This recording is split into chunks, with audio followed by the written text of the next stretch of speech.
John chapter 8, starting with verse 3. The scribes and the Pharisees brought a woman caught in adultery, making her stand in the center.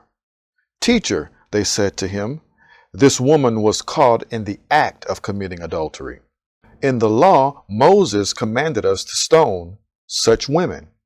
So what do you say?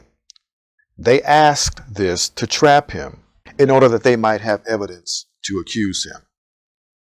Today's passage brings us to a well-known story of the woman caught in adultery. And for those following along, you may see a note in your Bible indicating that this passage is not found in some of the earliest manuscripts.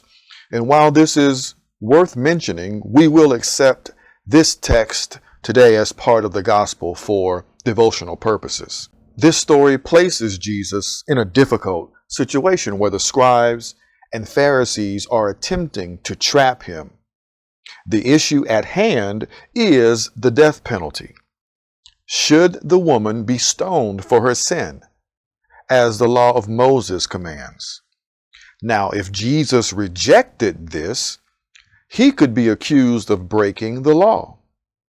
But if he approved, he could clash with the Roman authorities who at that time held jurisdiction over capital punishment. So the situation actually mirrors the modern debates about the death penalty, where emotions and rhetoric often dominate the discussion. Yesterday, for example, Marcellus Williams was executed in Missouri under circumstances that many found questionable. His case raises the issue of fairness in how the death penalty is applied, because the data shows that Black people in the United States are disproportionately executed compared to white people for similar crimes. And crimes against white victims are more likely to result in the death penalty than crimes against non-white victims. That's what the evidence shows. But, in today's story, Jesus shifts the focus away from whether the death penalty is right or wrong. Instead, he challenges those who are eager to condemn this woman.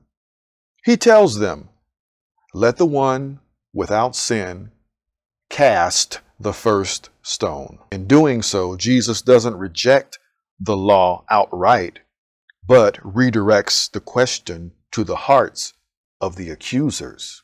Why are they so eager to execute judgment? This question is crucial for us today as well. Do we seek justice and mercy? Or are we quick to judge and condemn? Jesus' response reminds us that we should examine our own hearts before passing judgment on others. His focus is not on whether punishment is deserved, but on whether our hearts are full of mercy and compassion, even for those who have sinned. Let us remember that just as we need God's grace, we should extend that grace to others.